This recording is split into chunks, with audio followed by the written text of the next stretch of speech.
Ya, silakan Pak Fadli. Oke, Bapak Ibu, kita mulai ya. Bismillahirrahmanirrahim. Assalamualaikum warahmatullahi wabarakatuh. Seperti biasa, kita lanjut sharing session kita. Oke, Bapak Ibu, kita akan lanjutkan ya sharing session kita yang kita biasa lakukan di hari Kamis. Ya, terus ada beberapa yang anggota yang baru.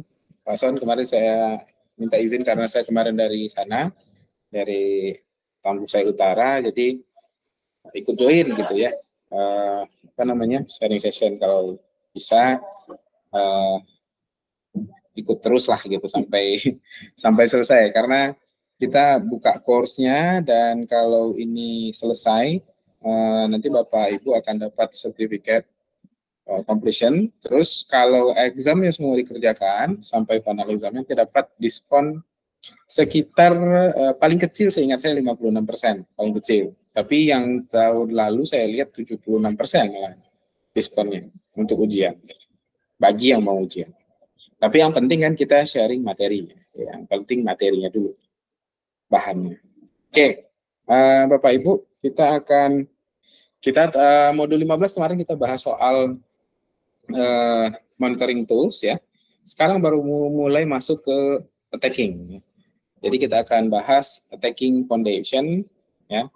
Nah, ini apa saja dia? Ya, kita akan lihat bagaimana struktur header gitu ya. Kemudian kita lihat dari header IP versi 4, IP versi 6, di mana sisi yang bisa membuat dia menjadi vulnerable, menjadi berbahaya gitu ya.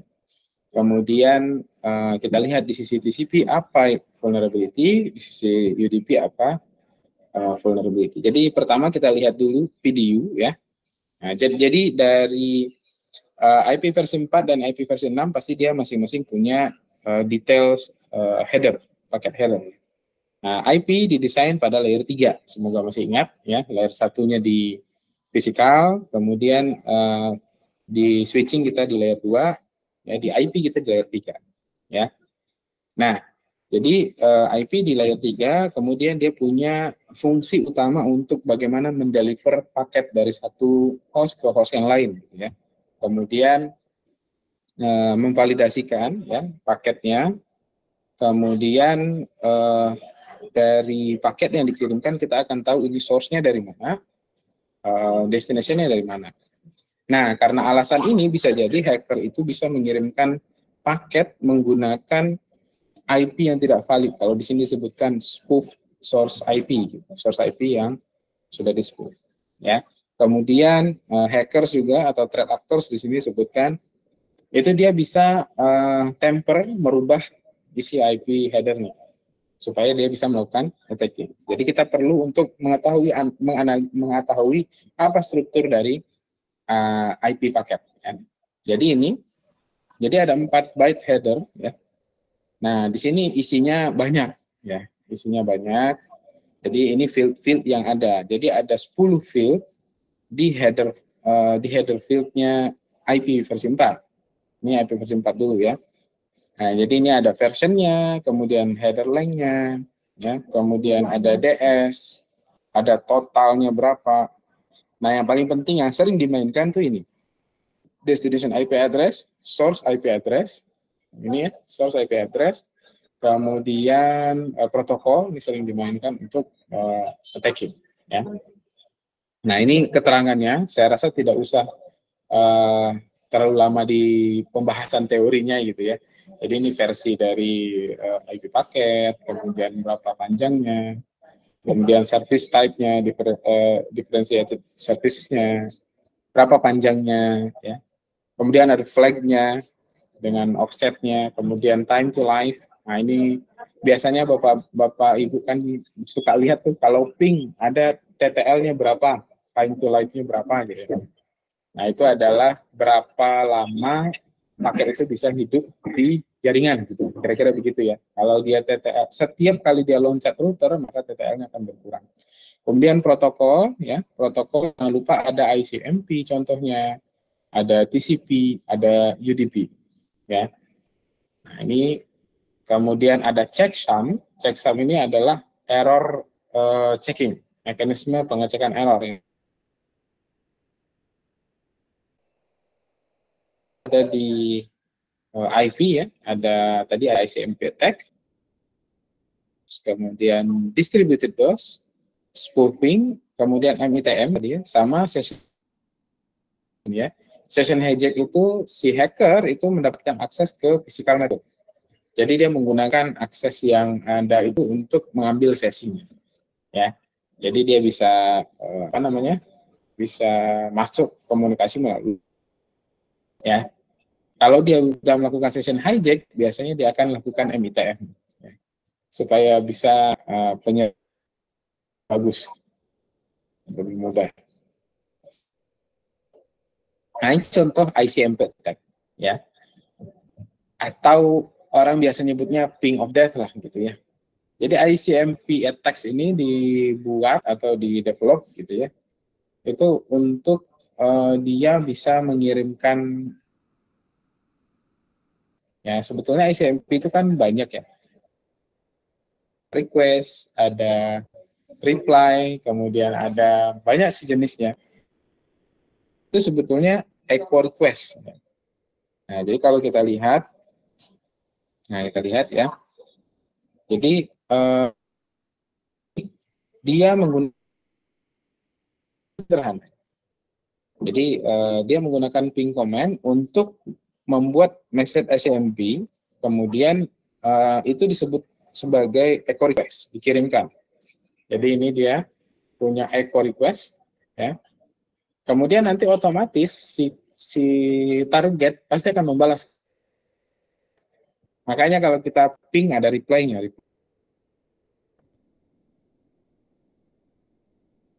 Si hacker itu menggunakan ICMP untuk melakukan scanning biasanya, atau reconnaissance ya, atau scanning untuk mencari tahu.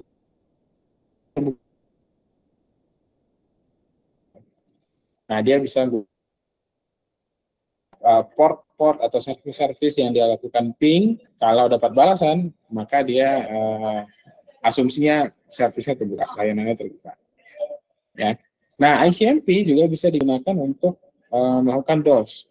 Ya tadi dia kirim aja ICMP terus, ICMP sampai kelelahan nanti si targetnya, si korban. Ya, jadi ini disebut ICMP flood attack kalau yang seperti ini. Oke, jadi ini attack sekedar ngirim ping kita ya? Iya, ngirim ping Pak. Tapi kita mengirim ping ukuran pingnya. Enggak, ukuran pingnya itu ada, lengthnya. Jadi dia membawa paket ping tapi besar, misalnya gitu. Sehingga diprosesnya besar oleh victim, oleh target itu, sehingga dia nanti kalau seandainya attacker, kan ada balasan. Sebanyak itu si attacker menyerang, tentu sebanyak itu pula balik. Ya, tentu si attacker juga menanggung risiko kan? Enggak. Karena cuma yang request-nya aja dia besarkan. Ya, request-nya dibesarkan. Jadi opsi ini, coba saya tunjukin Pak. Nah, ini ada ping ICMP with size. Jadi ada opsinya. Nah, ini ya, default-nya kan 32 byte. Ya. Nah, ini kita bisa bikin 65.500 gitu misalnya. Pingnya. Itu satu kali ping. Sehingga dia akan memproses. Reply-nya enggak sebanyak yang kita ping kan? Nah, masalahnya ketika kita melakukan ping update itu, source-nya kan bisa random, Pak. Bisa invalid kan? Kita bilang kita nge-ping dari source A, B, C, D gitu. Nah, jadi balasan itu bisa jadi nggak nyampe ke attacker. Jadi nggak peduli dia mau dibalas atau enggak. Yang penting serang aja dulu. Gitu. Nah, gitu. Jadi ping ini saran saya min L gitu untuk length-nya itu 65.500 misalnya. Ping of death. Contohnya ya Pak. Ini keyboard saya kurang bagus. Nah nih, kita bisa mengirimkan paket 65.538 gitu ya. Nah, jadi itu dikirim sekali ping sehingga target yang menerima. Ya, yang menerima akan memprosesnya dengan cukup berat. Kalau paketnya banyak, dikirimin terus kan dia punya keterbatasan bandwidth, interface dan lain-lain, sehingga dia bisa down. Itu yang dia ping update. Nah, seharusnya ini dibilangnya, seharusnya si jaringan itu punya strict ICMP control access control list, firewall-nya lah, gitu ya. Nah, jadi di ujung itu dia tidak bisa diserang dengan ICMP gitu. Bahkan ada beberapa server, beberapa tempat itu pingnya justru di blok supaya ya nggak peduli, ya penting nggak usah ping gitu contohnya. Nah, ini contohnya. Jadi pesan-pesan ping itu banyak, Pak. Jadi ada echo request, ada reply, ini yang biasa kita pakai, ada unreachable, mask reply, redirect, banyak sebetulnya. Ya. Cuman yang paling banyak dipakai memang echo request. Ya. Nah, ini dia contoh ketika kita tadi ICMP protokol, kemudian kita bisa membuat amplification gitu ya, dan reflection attack. Jadi, ini sebetulnya threat actor ini kan sendiri nih Pak, ya kan? Dia sendiri, tapi dia bisa membuat ICMP request dari banyak host gitu. Dia buat random source lah gitu. Nah, jadi dia bisa menggunakan amplification dan reflection teknik untuk membuat DOS attack. Ya, DOS attack itu, nah kita bisa lihat di sini. Biasanya disebut juga kalau amplification dan reflection itu dengan smooth attack. Ya. Nah, amplification itu dia si hacker itu memforward ICMP echo request, dia nge-request gitu ya, echo ping gitu ya. Kemudian ke banyak host, ke banyak tempat gitu ya.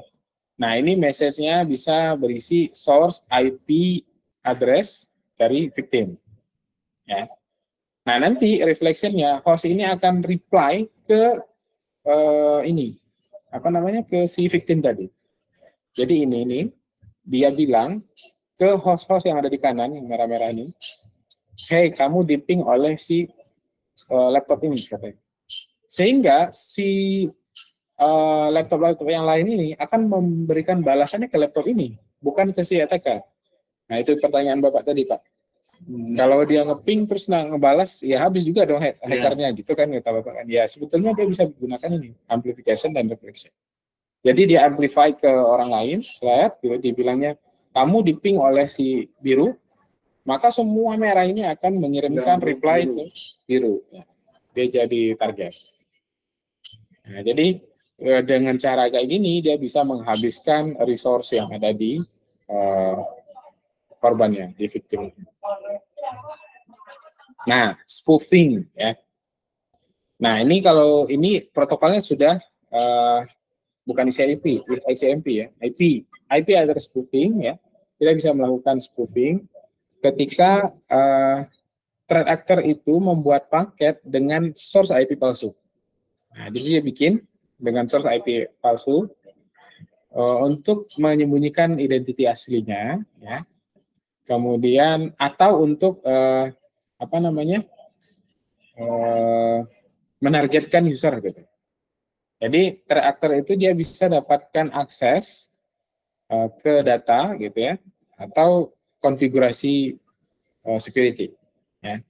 Nah, jadi dia tuh kayak smooth lagi tadi ya. Nah, dia biasanya nih incorporated into another attack seperti smooth. Jadi dia gunakan karena dia sama, bilang dia ngirim tapi bilang source-nya bukan dia gitu. Jadi dia ngirim source-nya bukan dia. Nah, dan itu biasanya kalau di smooth kan dikirim banyak gitu, sehingga dia tewas. Nah, cuman kalau spoofing dia bukan ngejar DOS-nya, Pak. Dia ngejar menipu orangnya. Jadi dia bilang saya adalah si orang itu gitu. Jadi dia jelasinnya berpura-pura lah kalau di kehidupan sehari-hari. Nah, ini ada dua jenisnya, ada yang non-blind, ada yang blind. Ya, kalau non-blind itu si hacker bisa melihat traffic yang dikirimkan antara si host dengan target. Jadi gini, supaya enak saya pakai inilah. Nah, kelihatan nggak ya?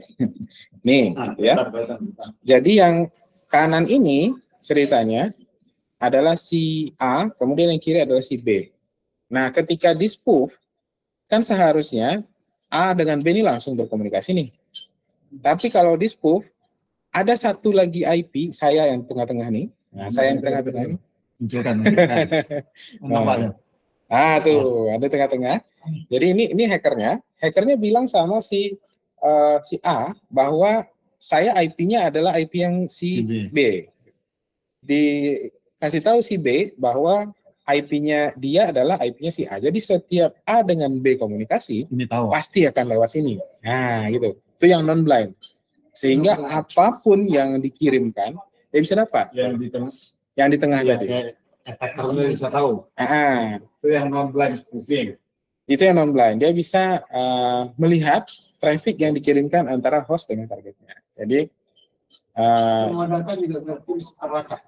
iya, jadi dia kayak seolah-olah packet capture, tapi di tengah-tengah, tapi live gitu Pak. Kalau kita kemarin pakai Wireshark kan dia nggak live, kan dia nyimpen aja kan.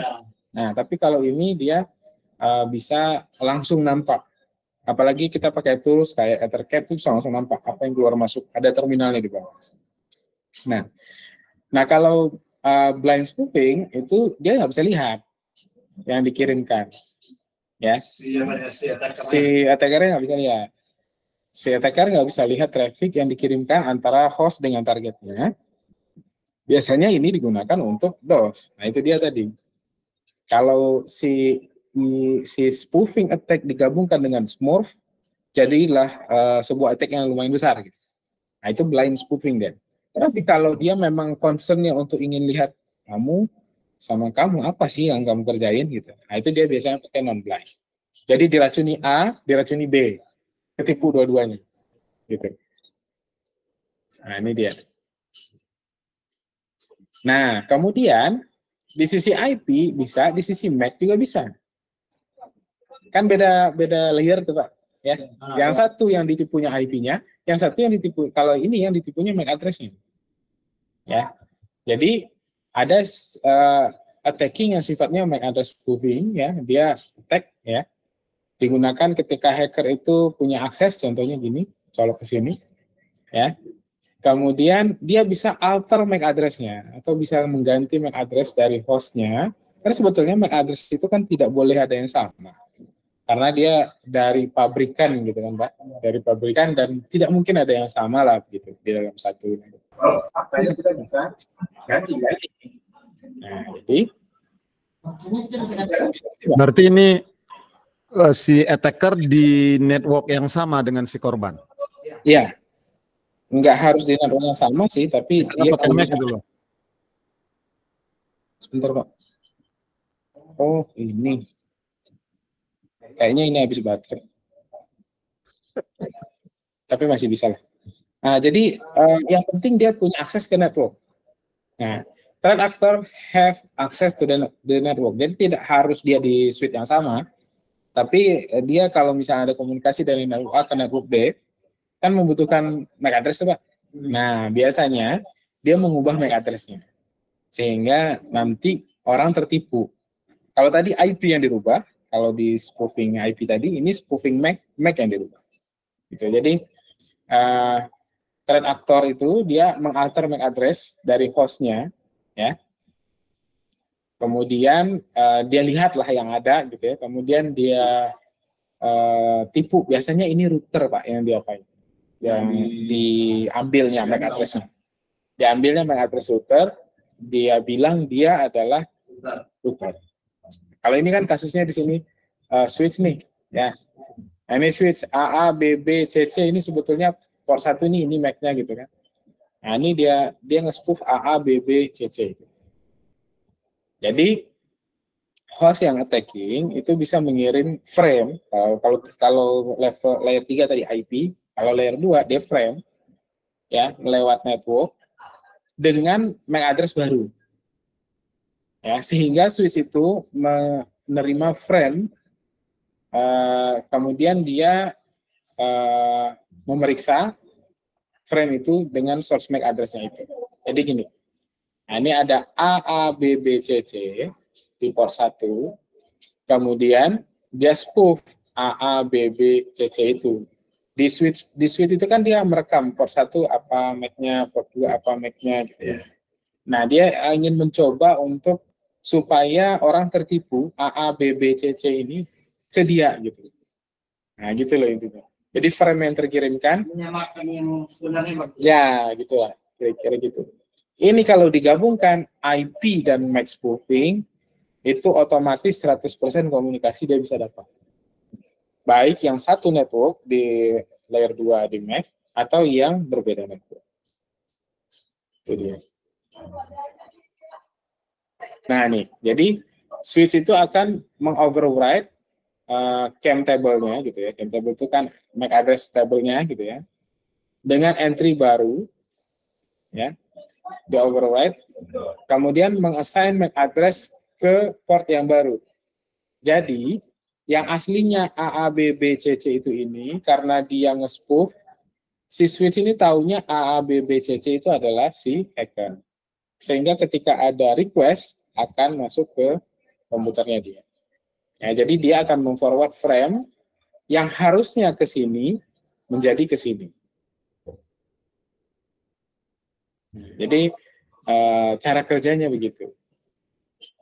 Nah, ini biasanya digunakan untuk membuat DHCP server palsu, kemudian membuat MITM, itu biasanya menggunakan spoofing.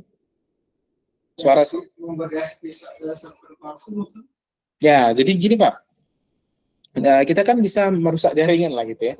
Dengan ini udah ada DHCP nih, kita buatkan DHCP lagi. Kan itu bisa merusak jaringan ya. Nah, cuman DHCP itu kan bekerjanya kalau dia bertingkat, misalnya DHCP di atas, terus ada switch lagi. Nah, kalau kita buat DHCP server di switch yang di bawah, maka klien yang di bawah yang itu akan cepat dapat IP dari yang itu, gitu, bukan dari atasnya. Nah, itu yang dimanfaatkan.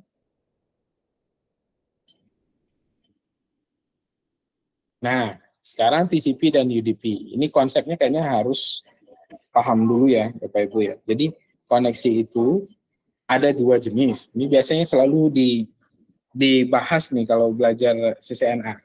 Ya. Ada yang connection oriented, ada yang connection less oriented. Connection oriented, dia akan membuka jalur komunikasi dulu, perjanjian dulu antara A dan B, baru bertukar data. Kalau UDP, dia nggak perlu seperti itu. Kalau mau kirim, ya kirim aja, pokoknya tujuannya ini. Jadi, ada yang harus membentuk connection dulu sampai dia selesai membuat bilang terminate katanya, baru dia tutup komunikasinya.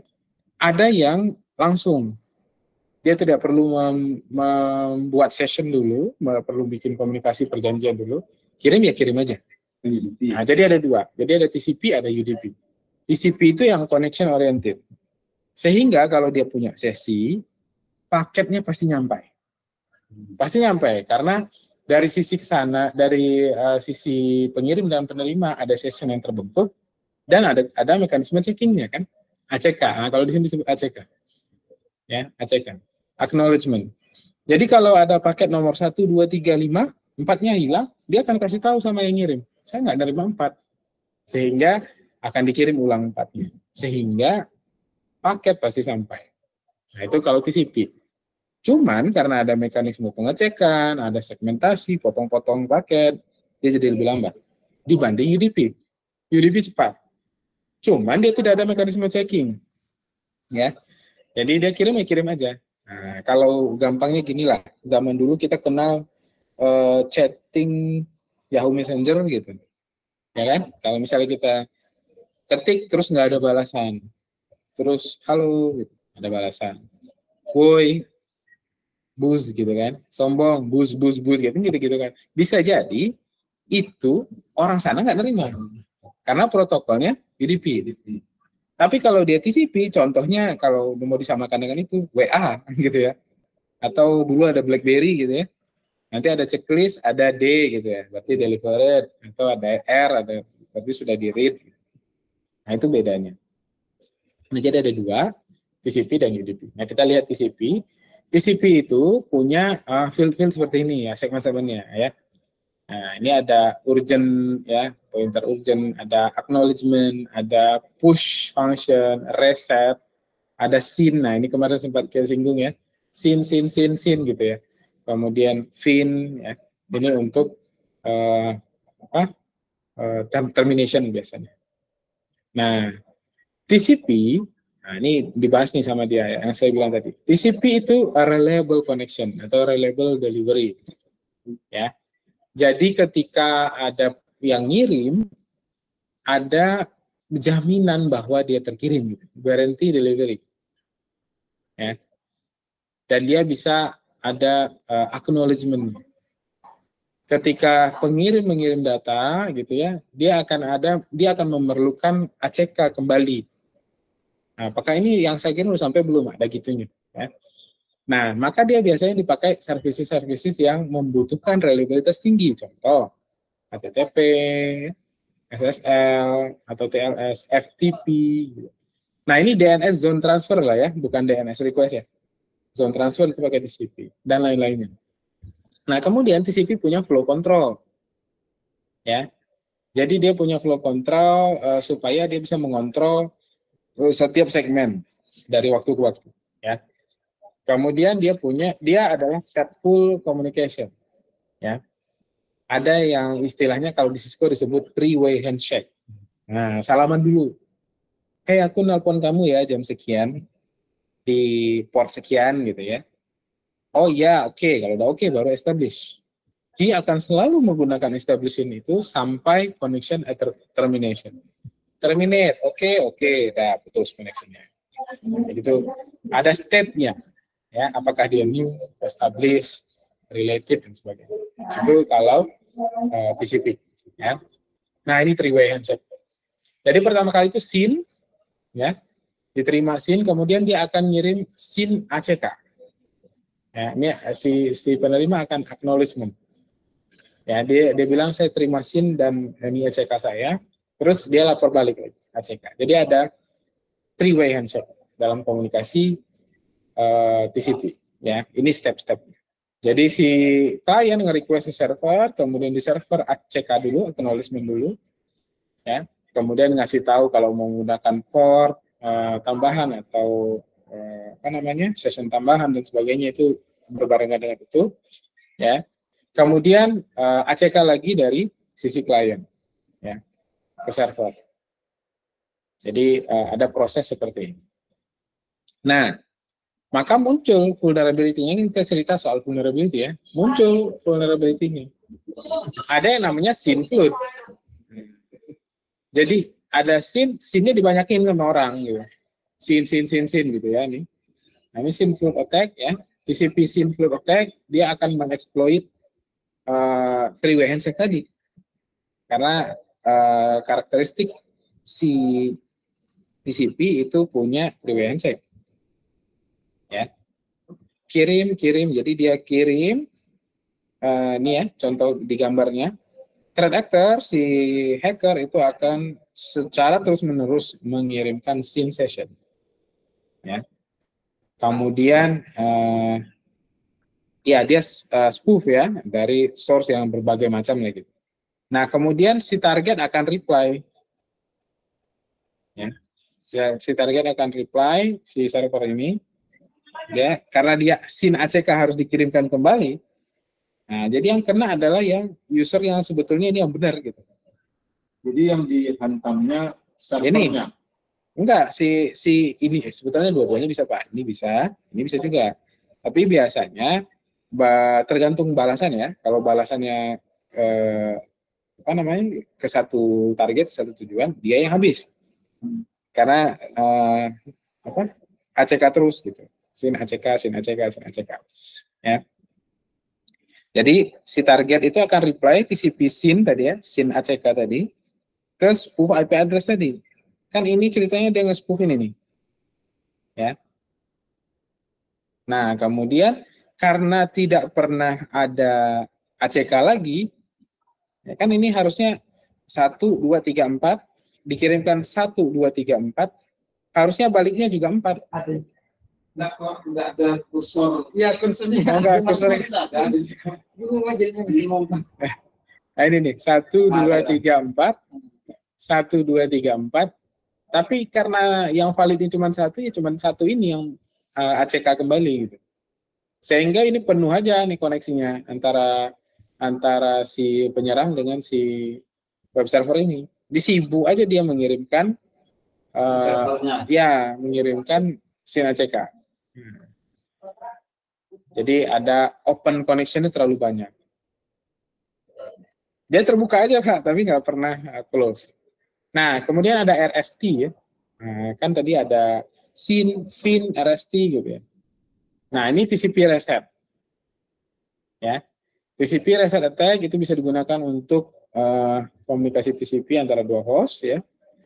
Si hacker itu akan menggunakan TCP reset attack dia untuk nge-spoof paket yang terdiri dari TCP RST ya ke satu atau ke dua tempat dari TCP session. Nah, jadi ini termination TCP session itu menggunakan 4 step ya. 4 step untuk exchange ya. Jadi kalau kita mau finish kan FIN ya. FIN receive, maka dia akan ACK kan. ACK diterima, kemudian dia juga harus mengirimkan FIN lagi. Yes. Dia harus mengirimkan FIN lagi, lalu si A harus ACK lagi. Ya. Nah, ini proses untuk terminate session. Ya. Mengakhiri session TCP. Nah. Jadi ketika klien tidak ada lagi data yang ingin dikirimkan di stream itu, dia akan mengirimkan FIN, kan gitu ya. Nah, server itu akan mengirimkan ACK, kemudian dia akan mengirimkan FIN juga untuk terminate session. Nah, kemudian server mengirimkan FIN ya. FIN, ACK yang ini adalah ACK FIN gitu ya.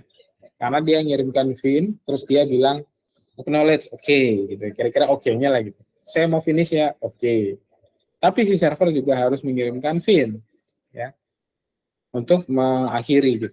Baru di ACK lagi oleh si server ya. Nah, di sini kalau misalnya ada attacker, dia bisa mengirimkan RST, reset. Maka sessionnya akan buka tutup gitu loh. Nah, posisi. Nah, yang ini yang agak berat ya. Jadi ini adalah TCP session hijack. Ini salah satu bentuk serangan lagi. Ya. Nah, jadi ini salah satu vulnerability lagi. Dia akan mengambil session yang udah terjalin. Contoh, misalnya kita ada FTP server, terus ada orang mau ngambil data ke FTP server. Kan tentu dia login dulu. Nah, login yang sudah ada itu dia hijack, dia bajak. Nah, jadi dia akan mengambil yang sudah terautentikasi hostnya, yang bisa berkomunikasi dengan target, sehingga dia bisa mendapatkan session itu, dia bisa dapat yang seharusnya dia tidak terautentikasi jadi terautentikasi. Harusnya dia nggak bisa dapat data jadi dapat data. Cuman si hacker harus spoof dulu. Ya iya dong, kalau nggak IP address-nya nggak cocok, ya kan? Jadi dia harus spoof dulu IP address dari salah satu host, kemudian dia harus memperkirakan nomor berapa berikutnya baru dia hijack. Jika sukses, maka si hacker bisa mengirim gitu ya data-data yang tidak benar atau mendapatkan data yang tidak benar tidak seharusnya dari target. Ini kayaknya baterai saya mau habis. Baterai laptop. Oh iya benar. Dia ngamuk. Baterai laptop habis.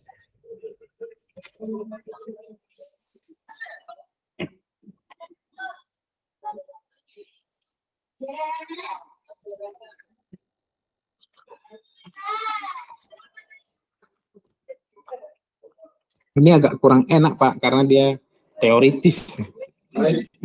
Ya kan? Tapi harus paham. Betul. Cuma nanti kalau udah dipraktekkan, nah ini baru seru. Kalau nggak paham konsepnya juga apa nanti kan? Kenapa? Ya, ngecek masuk apa enggak? Ya, masuk. Oke. Nah, ini session hijack ya tadi.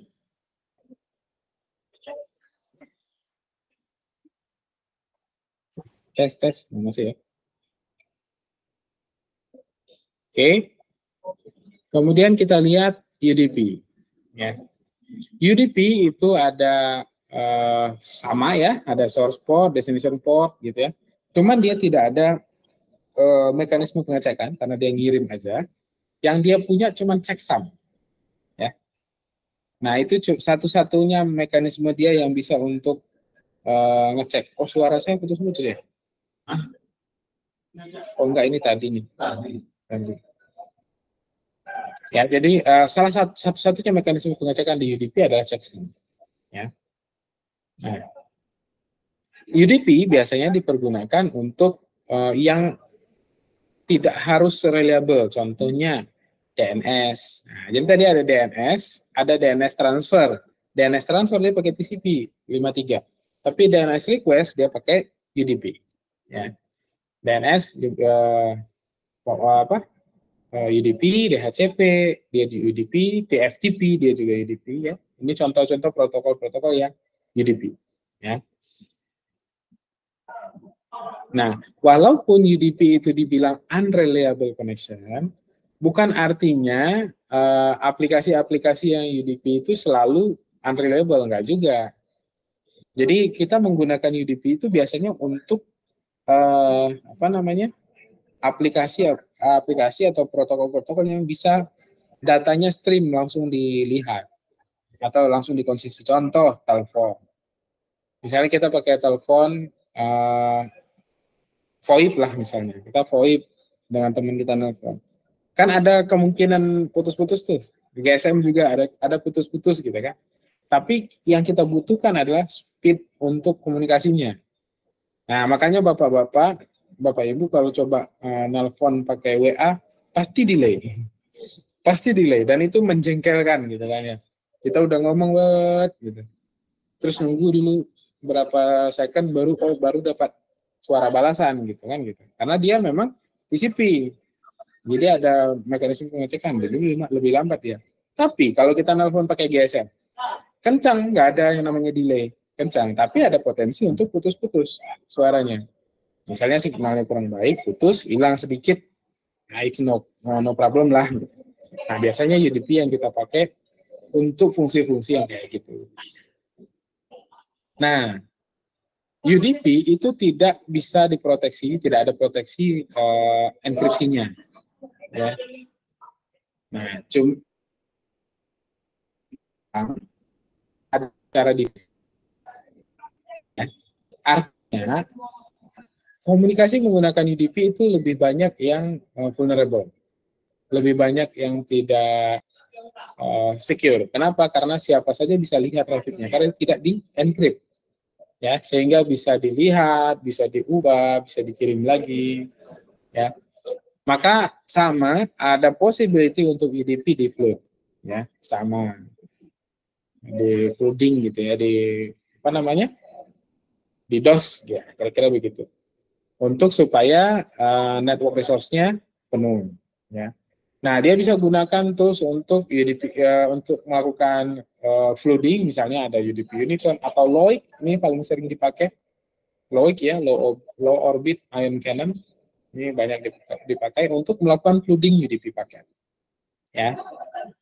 Nah, program itu akan menyapu gitu ya, semua known ports lah. Port yang sudah umum gitu ya. Nah, sehingga si servernya akan harus gitu ya merespon, ujung-ujungnya nanti jadi unreachable karena dia tidak sanggup. Ya. Nah, jadi karena ada banyak port yang tertutup di server, ini dia bisa membuat traffic ya di segmen itu untuk menghabiskan bandwidth. Nah, ujung-ujungnya bentukannya adalah DOS juga.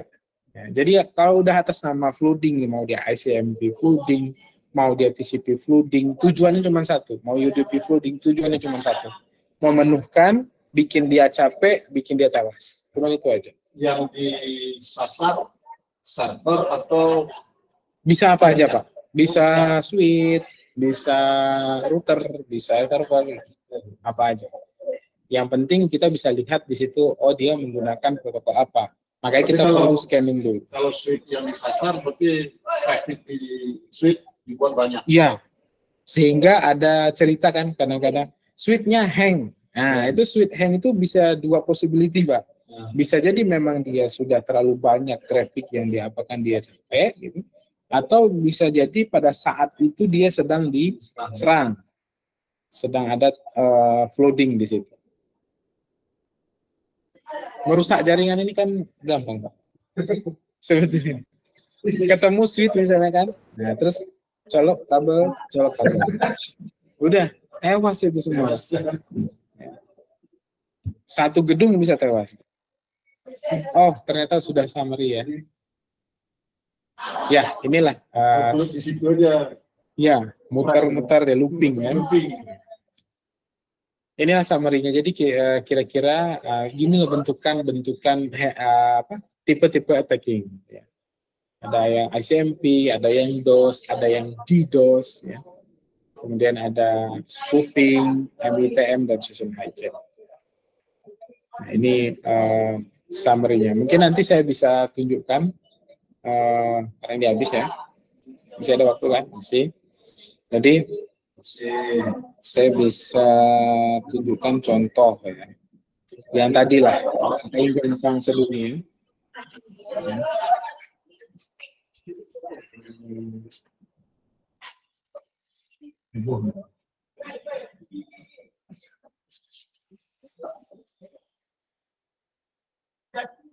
Oke.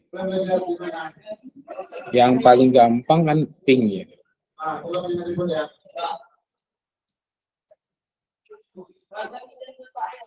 Misalnya saya punya server, contoh aja ya.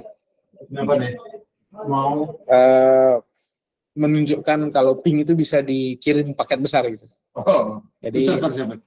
Server saya. Tenang. 98 nggak salah.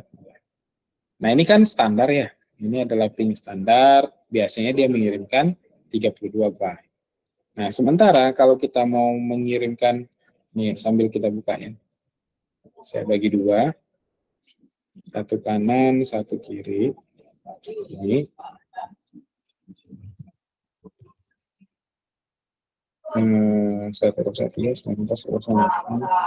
Ini contoh. Ini kan ada dua host nih yang ping. Bapak bisa lihat rata-rata pingnya time-nya segini, byte-nya segini 32 by default. Ya kan? Sekarang saya iseng nih, saya ping dengan paket yang cukup besar. Misalnya saya kasih di sini jumlah paket 65.500 misalnya. Nah, ya, Bapak bisa lihat dia mengirimkan 65.500. Nah, lihat efeknya yang dikirim. Nah, time-nya jadi besar, kemudian ini time out tuh. Dia mempengaruhi, ini baru satu source nih, Pak. Naik turun. Gitu ya. Atau ini mungkin terlalu besar ya. Nah, saya kirimkan berapa ya? 45.000 aja. Nah, ini masih bisa nerima dia kan? Tapi terlihat kan efeknya? Atau 65.000 kayaknya masih bisa, tapi jangan 65.500. Karena dia itu ada perhitungannya, saya lupa Pak berapa. Ada minus berapanya gitu. Nah, jadi waktunya sudah tidak lagi puluhan gitu. Sementara kalau dia normal dia kayak gini. Ya. Nah, ini oke, hanya satu source. Hanya satu dia aja nih. Tapi kalau kita mau melakukan flooding, kita bisa membuat diri kita itu mengirim seolah-olah jadi source yang berbeda. Nah, itu paling gampang sebetulnya Loic kayaknya. Loic, ICMP. Oh, Loic UDP ya. Ini ada tools untuk ini. Atau Haping 3 ya. Tapi saya nggak punya di sini, nggak saya siapin. Haping 3.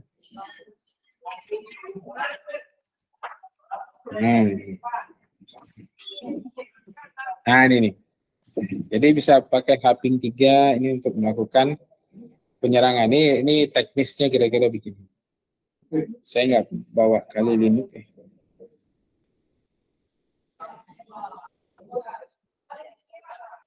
Iya. Oh iya, saya masih sorry. Saya masih nerang rupanya.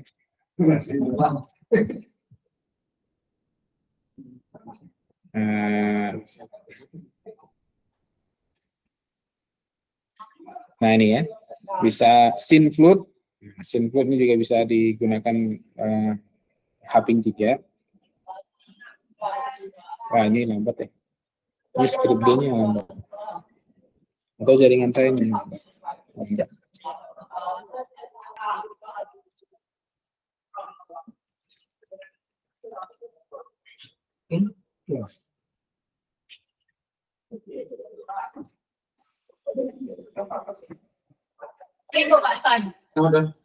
dong. Aku udah ikut di dalam. Kan udah ikut di situ Bapak juga. Udah sampai chat ya? Iya. Ada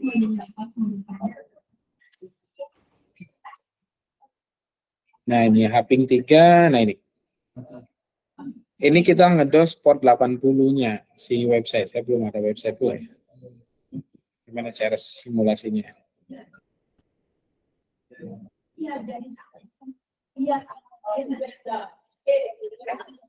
Ini port 80 ya. Ini LAN, ini smooth.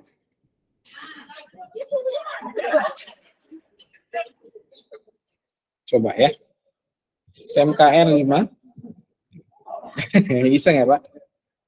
Kan baru. Oke, ini websitenya.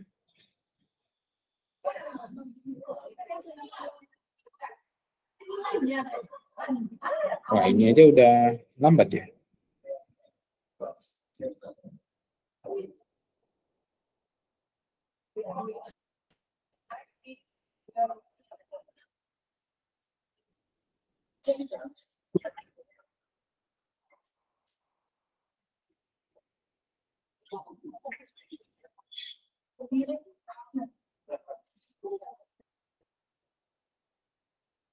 Ini WordPress ya? WordPress.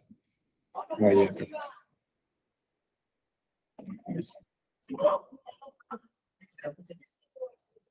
Belum jadi ya kita asesmen ini ya. Ini seru nih kalau di asesmen.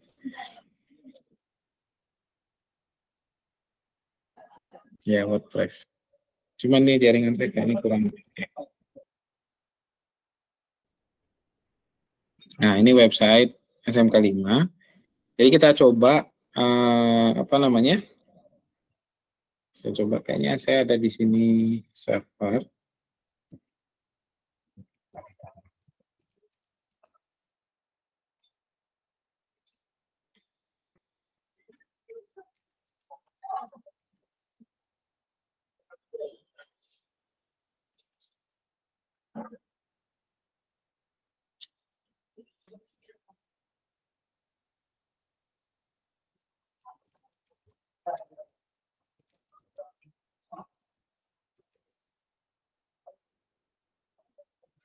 Saya install dulu Haping 3-nya.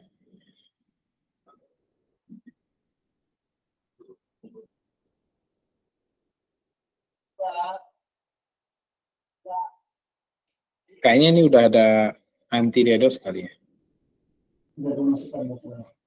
Ada Pak? Nggak tahu.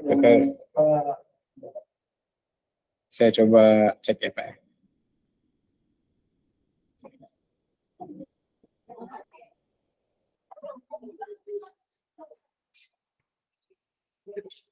Oke, di sini kita coba cari informasi.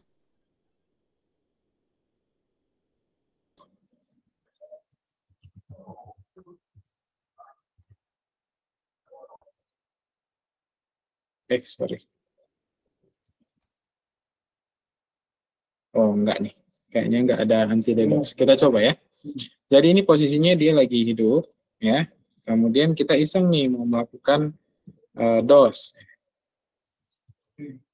Saya root dulu deh. Ping 3. Kemudian saya sasar port 80-nya. Oh, dia belum HTTPS ya, Pak? Oh, belum HTTPS. HTTP ya? Kelihatan langsung nih WordPress.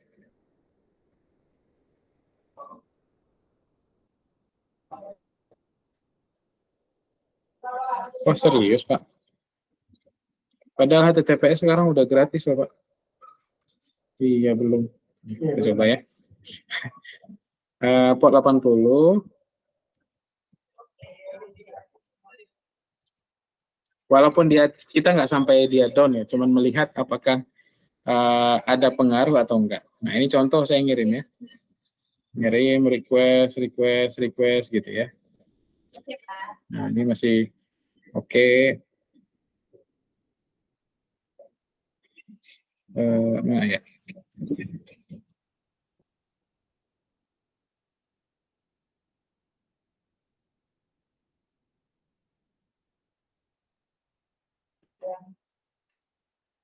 Kalau dia masih normal berarti ini apa namanya sudah ada anti DDoS-nya.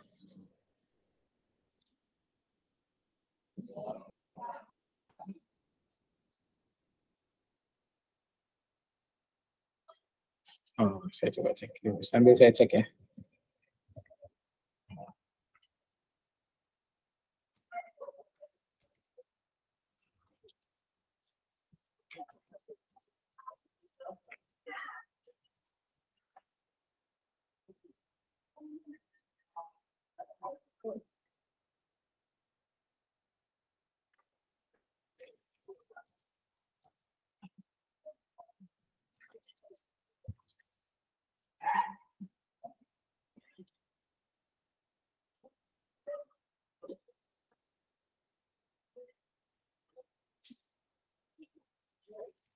Kita coba lihat ada apa saja di sini.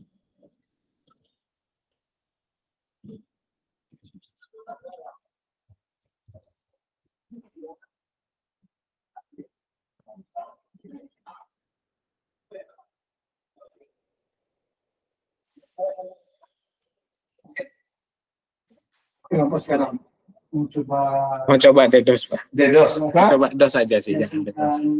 Hah?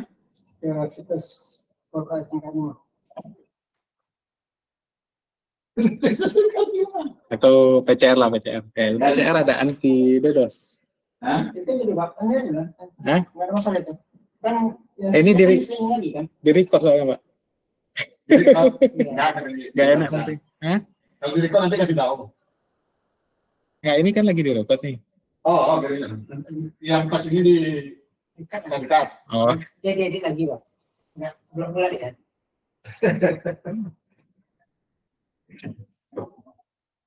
Jadi main DDoS. Ini mau lihat dulu.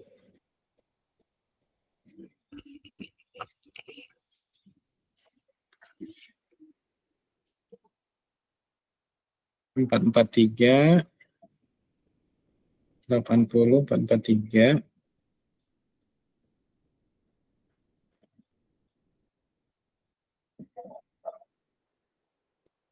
Ini ngapain? Pakai ini sebetulnya udah ketahuan. Oh, berarti ini VPS ya, Pak? Nggak tahu tuh. VPS kayaknya ini. Sudah ada ininya, proteksinya nih. Dengan bad request.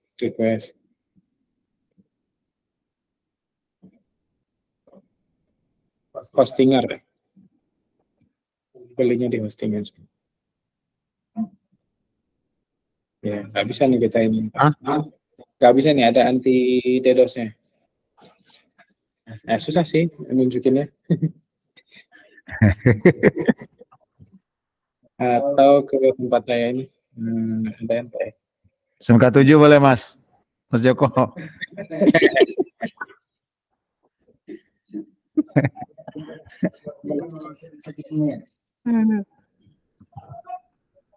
Ini saya coba punya saya aja lah. Punya saya ini ada. Sorry.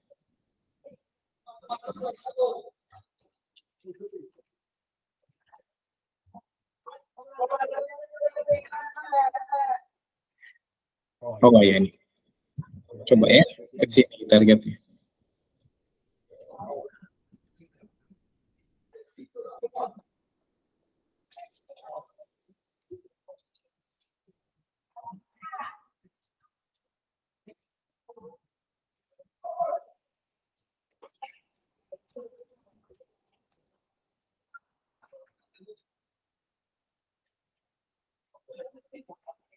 Tes. Ini saya mati. Suara mati enggak kan? Enggak. Soalnya ini habis baterai. Habis baterai.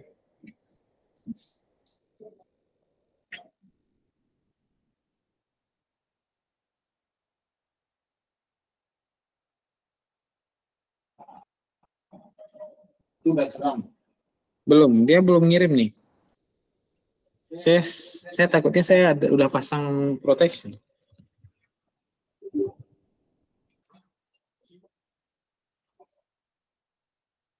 Oh enggak, disable.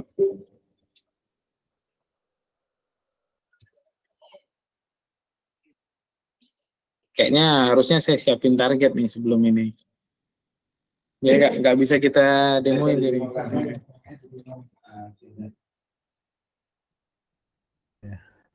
Tapi ini perlu dipercantik sih Pak.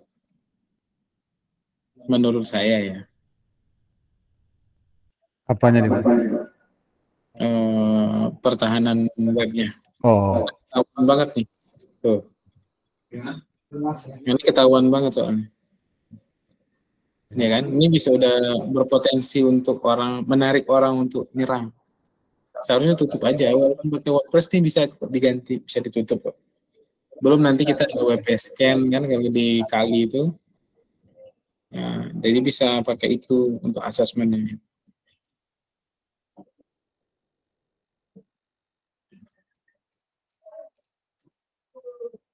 Nanti kasih tahu adminnya ya, tahu ya. Install. Oh, nggak ada di sini.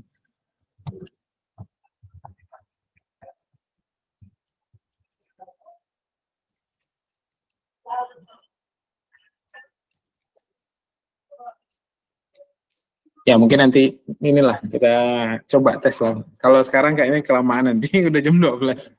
Ya paling itu formulanya ya, konsepnya vulnerabilities di IP. Nah di 17 ini kita praktek kayaknya Pak, nggak teori, karena ada labnya ini. Oke, nanti kita cek lagi.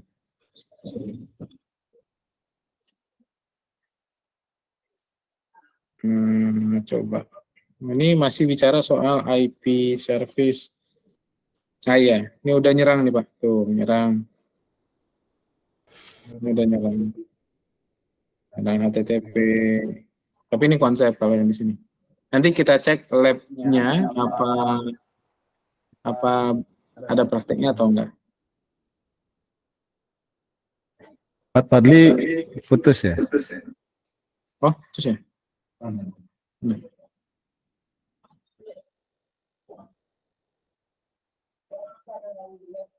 Ini kok CSE, sorry.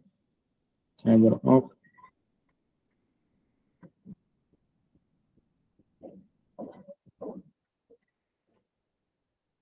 Saya putus.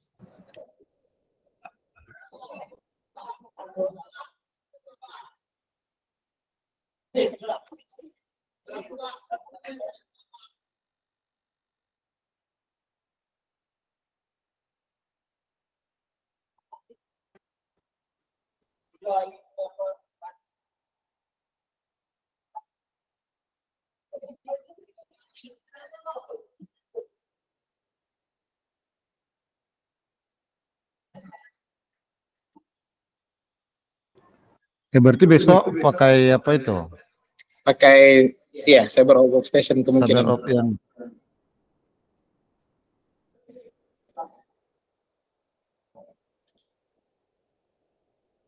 Tapi ini saya cek dulu Pak.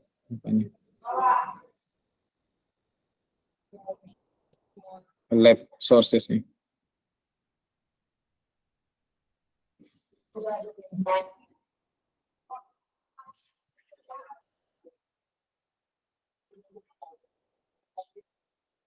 Itu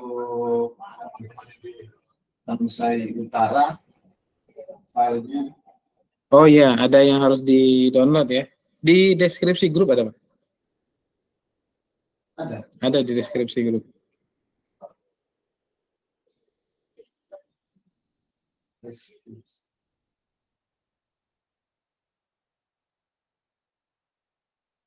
Iya, 17 ada lab. Nah, jadi di apa? Di minggu depan kita akan nge-lab nih. Ya, kita akan nge-lab pakai Wireshark untuk lihat analisis DNS dan lain-lain. Mungkin sekarang kita sampai sini dulu, karena kalau mau dipraktekin nggak disiapin target. Ya. Kita ketemu minggu depan, kita coba praktek ya. Cuman untuk praktek, Bapak-bapak harus siapkan ada yang harus di-download gitu. Harus disiapkan labnya. Kalau nggak salah udah dimasukkan di, ya ada di deskripsi grup. Oke, mungkin itu saya kembalikan ke Pak Ason. Oke, terima kasih Pak Fatdi. Kita buka sesi tanya jawab sebentar. Ada yang mau ditanyakan Bapak Ibu? Udah. Pak Abdul, Pak Rusdi ini dari Tambusai Utara juga? Saya dari Kandis, Bukan. Pak. Kandis. Oh, Kandis. Iya. Kandis, sorry. Kalau Pak Warsito ya. Gimana Pak Abdul? Yang dari Tambusai Utara saya sama Pak Warsito, Pak. Oke, sip. Pak Rusdi dari Kandis, SMK Negeri 1 Kandis, Pak Rusdi. BTR. SMK Baitur Dari? Rahman. SMK Baitur Rahman. Oh, SMK Baitur Rahman. Oke, sip. Kalau tak ada pertanyaan dari Bapak Ibu, ini jaringan saya aja masalahnya. Kita cukupkan sekian dulu pertemuan kita hari ini. Kita ketemu minggu depan. Assalamualaikum warahmatullahi wabarakatuh. Waalaikumsalam warahmatullahi wabarakatuh. Oke, rekamannya saya hentikan.